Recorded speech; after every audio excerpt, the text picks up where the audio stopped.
Today we're looking at 3 different ultra wide angle lenses for Sony cameras, and the prices are ridiculous. $500, $1,800, $2,900 for a lens. Why are the prices so different? We're going to be testing all of these with ridiculous pixel peeping tests, but I'm also going to be showing you real world results from each of these lenses. Let's get to it.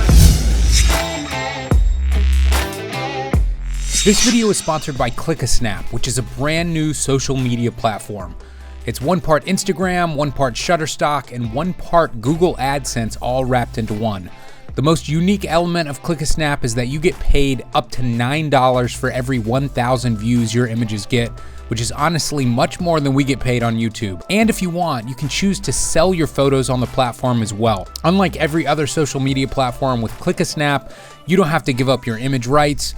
You don't have to figure out how to game some algorithm, and there's no data harvesting or selling to third-party entities. If you're a photographer looking for a new way to display your work while also making money, join Click-A-Snap in the link below. All right, guys, the truth is, I don't really like ultra-wide angle lenses. They usually require that you get really close to your subject, and they create these really warped out looking fisheye shots.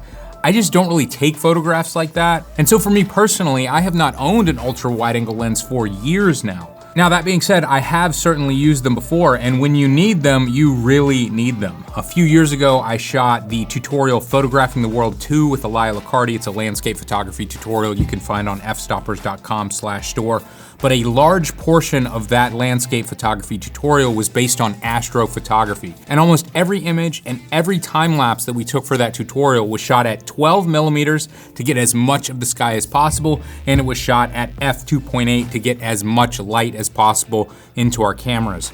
Believe it or not, that was the last time I used an ultra wide angle lens until a couple of weeks ago, because I was hired to photograph and video this incredible brand new $12 million yacht. They want photographs of the yacht as well as a promotional video so that they can charter the yacht. And I knew that because I was going to be shooting tight spaces, I needed an ultra wide angle lens to capture it all. So I went on B&H to see what my options were, and I was shocked to see that there were basically only 2 lenses at 12 millimeters for Sony full frame cameras. The current king is the 12 to 24 2.8. This lens is currently being sold at $2,900, making it one of the most expensive lenses I have ever used. And then the second lens here with the exact same zoom range, 12 to 24, but the widest aperture being f4, this lens selling for $1,800. Now, I was expecting there to be much cheaper third-party options, but at least right now, it doesn't seem like that's the case. I did find one other interesting lens. This is a Rokinon 14 millimeter 2.8, so it's not quite as wide, but this lens caught my eye because it was just $530. I was so confused, why are the prices so different between each of these 3 lenses? And I decided to buy them all and test them for myself as well as you guys at home. Now, I do want to point out that when I opened up each one of these lenses, I was pleasantly surprised by the build quality of each. The Rokinon seems to have a completely metal frame with somewhat of a gloss finish on it, and the Sony lens seems to be plastic, although it feels very robust. And of course, the zoom ring and the focus ring on both of these lenses feels fantastic. But for $529, I was very impressed with the build quality of the Rokinon.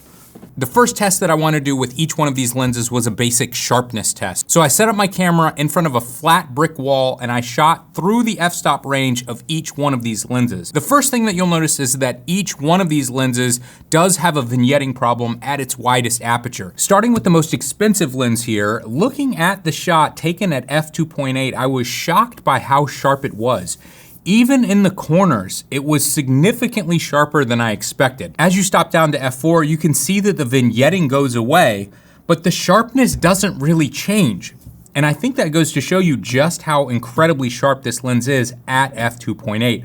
There's a little bit of pulling on the edges, but when you compare the image quality out of this lens to the other 2, it is significantly better. Here you can see the 2 Sony lenses side by side with the center of the frame zoomed in to 400%. You'll notice that the 2.8 lens is slightly sharper, but you can see a really significant difference when you move to one of the edges of the frame. Of course, when you stop down the f2.8 lens to f4 and you compare it to the other f4 lens at f4, it's even better. You get a sharper shot without any vignetting at all. Believe it or not, the Rokinon lens actually performed better than I expected. When you look at this shot at 2.8, it does suffer from pretty significant vignetting, but overall, the image is pretty sharp, even on the edges. Now, obviously, it's very easy to pixel peep at 400% on a brick wall and notice some differences between these lenses, but what does this mean for real world results? What does this look like in a normal photograph, or more importantly, in a video clip? Can you tell any difference at all between these lenses? So I went to another location and I set up the camera and went through each one of the lenses one more time. For these shots, I'm shooting in 4K 24, and I gotta tell you, I don't think I can tell any difference between the lenses at all. The sharpness looks the same, the color looks the same, the contrast looks the same. I'm really not seeing a significant difference. The next question I had was, how important is that ultra wide aperture on this lens and this lens? Do I even need f2.8 as an option for interior shots? If you're shooting stars outside, obviously you want as much light as possible to enter the camera, but if you're shooting architectural photography, in most cases you want a deep depth of field. You want everything to be in focus, and so you wouldn't be setting your lens to f2.8. Now, the hyperfocal distance of a lens is the point at which you can focus away from the lens that will give you the deepest depth of field.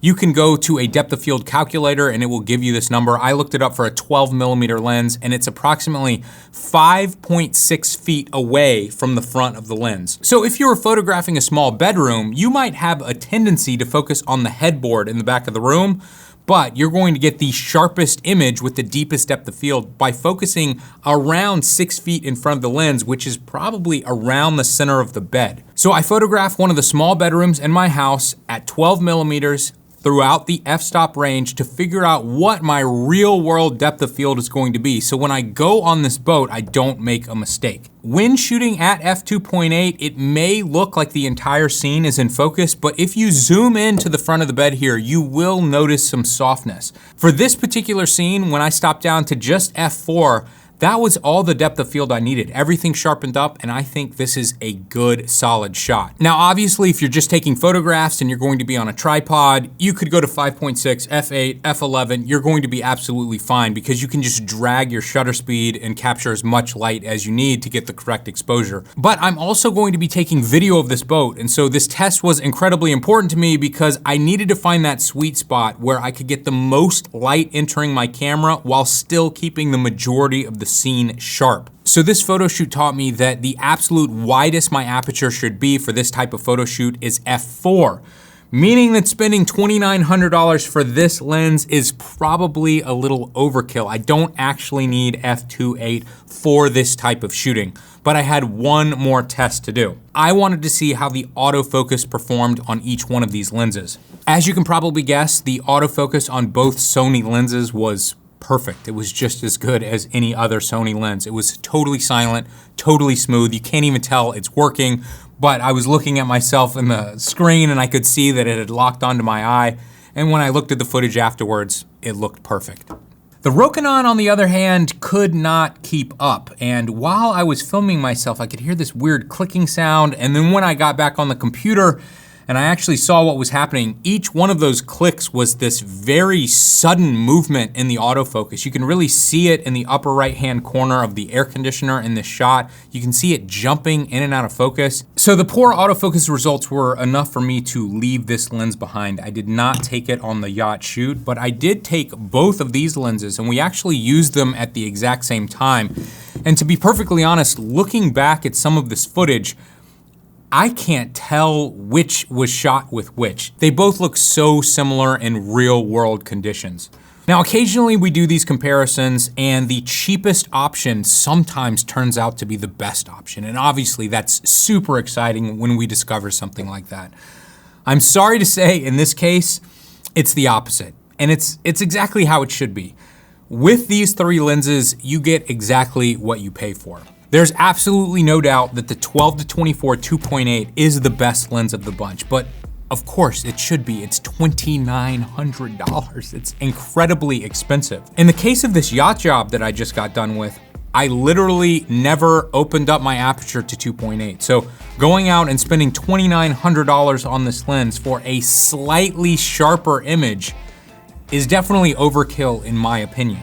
However, if you're shooting incredibly dark subjects or you're shooting things like astrophotography and you always are opening up to f2.8, something like this might be your only option.